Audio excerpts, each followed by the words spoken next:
Rodriguez squares his shoulders and curses Jesus. All right. We are back here at Song of the Day, coming to you from the Rock Cave. I'm your host, Mark Pierce. It is Wednesday, another Wednesday, Wanderlust Wednesday. Look at my list, and I still think I got a lot of stuff that could qualify for Wednesday, which means maybe we're just sneaking in some during the week. For instance, this Sunday, we're going to do a Slowdown Sunday with someone that could easily be on a Wanderlust Wednesday, but they will fit for Slowdown Sunday, so it's a bonus. Just saying. How's everybody doing today? What's everyone listening to these days? A little bit of Boston yesterday. Oh man, on my 12-minute commute, I got to throw in Foreplay Long Time and crank up that song with that hand clapping. Man, it is so good. I hope some of you did that yesterday because it is just that good. What are we talking about today? I had a few today that I wanted to do, but I finally came up with this one. Because I'll get to them. But we're going back to January 1989, January 10th, 1989. Lou Reed releases his 15th solo record. Lou Reed, Velvet Underground. Complicated guy, right? Complicated music.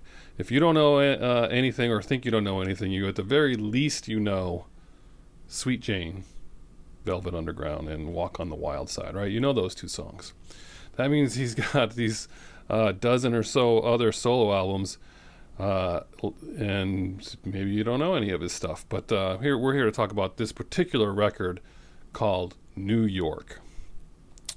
When this came out, it was a big deal. They were playing one of these songs, I think probably on WPLR, and I was all over this record. I just loved this record, and it was not typical for 1989 music. What were you listening to in 1989? You were listening to, well, one of three things. You were listening to either hair metal, or you were into the New Jack City, that stuff that was going on, like Bobby Brown, Snap, CNC Music Factory, that kind of stuff.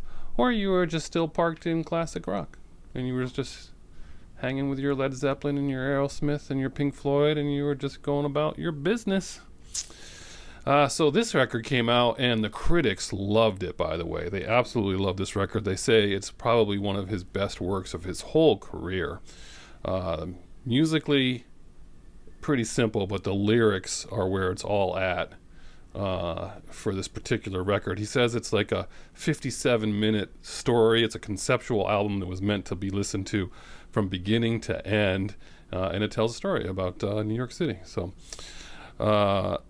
it's good. It's good. But what do we got going on here? Well, as far as these stories are concerned, who's in this record? Who does he mention on this record? Among other people, he mentions Jimmy Swaggart.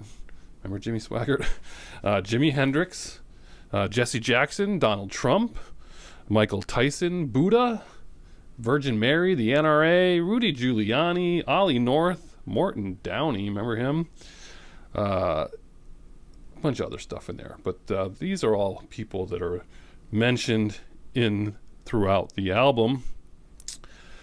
Like I said, this is good stuff. There were 3 singles on this record, but let's talk about the highlights of this record. The first track, Romeo and Juliet, that one, I just love this song.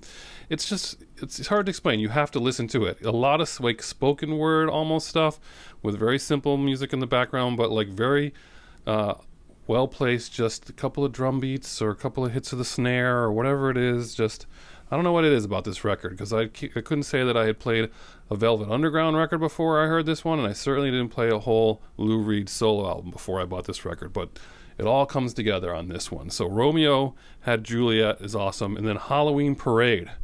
Love this song, Halloween Parade. It's just so good. Gotta check it out. Dirty Blvd. There you go. There's one of your singles. Romeo Had Juliet was one of them, but Dirty Blvd, that's the one that actually was played on the radio. It went to number 1 on the modern rock chart Now, the modern rock chart was created in September of 1988, so it was only a few months old, but it went to number 1 on that. And had I known about the modern rock chart, I would have paid more attention to it, but I didn't. What else we got on here? Dirty Blvd is about the contrast between the poor and the rich in New York City, by the way. The Last Great American Whale, that one's a good one. Busload of Faith and Sick of You. These are some good ones right here that you just have to check out. But really what you should do is probably play the whole record. I think he played one of the songs he played at David Bowie's birthday with him. He only played like 4 songs, and one of them was from this record. But anyway, you're checking out Lou Reed today, New York. Your song of the day. Boy, that's tough. For me, it's either, well, it's Romeo Had Juliet, Halloween Parade, or Dirty Blvd. But you know, we're gonna go with Dirty Blvd because that's the one. If you know any, you know that one, and you tell me if you've heard that one before, if you remember it. But check out Lou Reed today and tell me what you think on Wanderlust Wednesday. All right, we're at 6 minutes. We're wrapping up. It's time to go. Whatever you're doing today, I hope it involves music. And as usual, I'll catch you on the flip side.